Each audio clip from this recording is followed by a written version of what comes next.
Camera is hot. I'm Mike Lubliner. And now I work for Oak Ridge National Laboratory for the last 3 months as a senior energy advisor. I've been coming to summer camp for, I can't even remember how many years, maybe 20 years. I first met Dr. Joe in 1985 when Joe came down from Canada to tell the Pacific Northwest, where I live, about building science and how to build tight, ventilate right, eh? And since then, Joe has been a guru of mine, and now I'm taking what he's taught me and others here at summer camp and applying it at the Oak Ridge National Laboratory. I'm working on the residential building science end of things. I'm doing work with the low-income weatherization program in the United States. We spend a lot of money paying poor people's power bill, and some of that money goes to weatherizing and making their homes more healthy.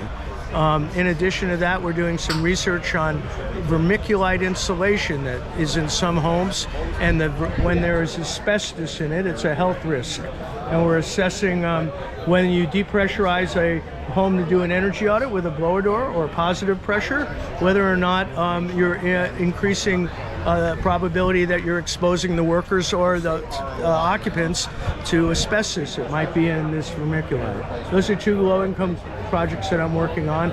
We're also, we developed the software at Oak Ridge that does the weatherization assessments so that you can determine the cost effectiveness and get government money to insulate your homes, called the savings to investment ratio. And we're also adding some metrics that have to do with climate and carbon savings and health and safety. That's kind of a cool project. It's good working with people that need it the most as we decarb. And social equity is a really important thing to remember as we decarb into the future with climate change issues. The other cool thing that I'm doing is I'm working with Andre on a thing called the Building Science Advisor, which is a tool it's a simulation of millions of woofie runs that look at moisture durability in walls and wall assemblies for retrofits and new construction, and help, without having a PhD in woofie analysis, help a broader group of users to assess the moisture durability of their walls.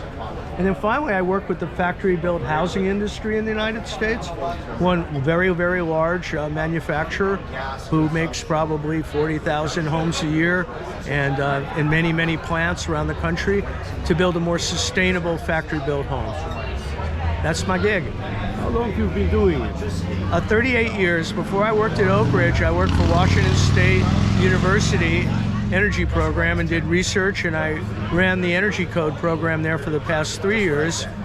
We have one of the more progressive energy codes in the country, and if you're interested, you could go to energy.wsu.edu and learn about our code. Our code was the first in the country to look at carbon and the implications of a heat pump versus a gas furnace versus electric resistance heat. And in the state of Washington, the utilities aren't allowed to build anything in the way of new power plants except for renewables like wind and solar. So that really helps empower us with an authorizing environment that allows us to do building codes that are consistent with that. And it's pretty interesting.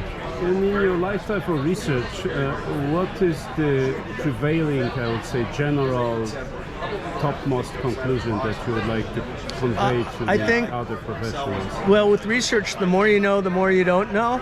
But I really think that the concept Europeans are looking into with the cradle-to-grave analysis, and not just the operating costs of a home over its useful life, but the energy, the embodied energy in the home and the waste stream and the implications for climate. I think those are the things that are the most exciting for future research, and tying the building science things we learn at summer camp into that with a whole bunch of fun, smart people. Wonderful. Anything you want to add? I'm glad you're able to come, and I hope we learn more from Europeans. Thank you. Okay, I'm turning it off.